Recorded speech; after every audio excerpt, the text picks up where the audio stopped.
Furbelow. F-U-R-B-E-L-O-W. Furbelow. F-U-R-B-E-L-O-W. Though Titus Tupolsky was the finest tailor in Petrograd, he was unhappy with his work. True, the city's noblemen came to him for their riding clothes and evening dress, but he wanted to be known for more than making seams look straight on barren bow legs, or for building up the shoulders on the overcoats he made for General Runt. He longed for more creative ways to use his needles and his thread. So the next time General Runt ordered a frock coat, Titus Tupolsky made one side of the coat longer than the other. And instead of designing the sleeves to stop right below the wrist, he ended one at the elbow and the second one at the knee. Tupolsky, fumed the general, if you were in cavalry, I'd have you trampled by horses.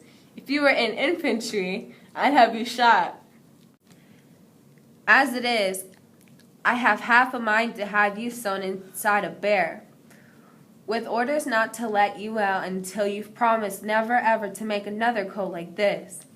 And turning on his heels, the general marched out of Titus's shop.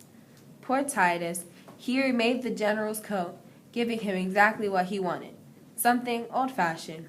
The general was happy, but Titus was not. Genius, thought Titus. It is never appreciated in its own time, and yet maybe the general is right. Maybe clothing instead of being pretty should be awful.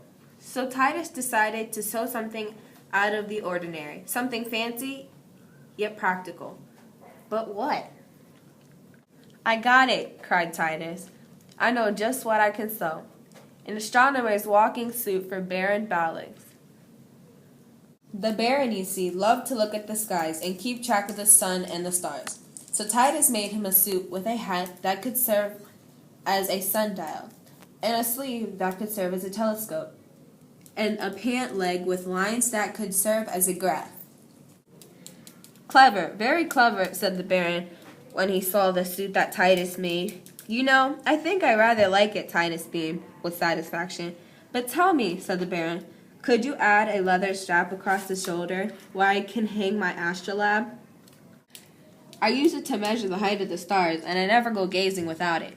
Yes, of course, answered Titus. And what about hanging a patch from the waist? I get hungry when I'm working, said the Baron, and I'd love to have a place to store some crackers and cheese. But of course, answered Titus. And what about a strip of fur right below my knees, all around the hem of the overcoat? The Baron asked. Anything you like, answered Titus. But may I ask you why? What's the purpose of the fur on the hem? Why, no purpose at all, laughed the Baron, except for decoration. To my mind, not everything has to be useful, and I think I'd rather like some fur below. So whenever you see a frill or a ruffle or any other decoration on a person's clothing, think of Baron Balex saying, I'd rather like some fur below, and you'll remember the word furbelow. Furbelow. F-U-R-B-E-L-O-W. Furbelow. F-U-R-B-E-L-O-W.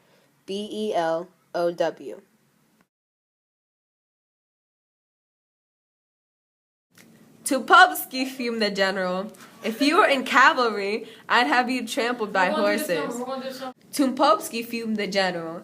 If you were in cavalry, I'd have you trampled by horses. If you were in infantry,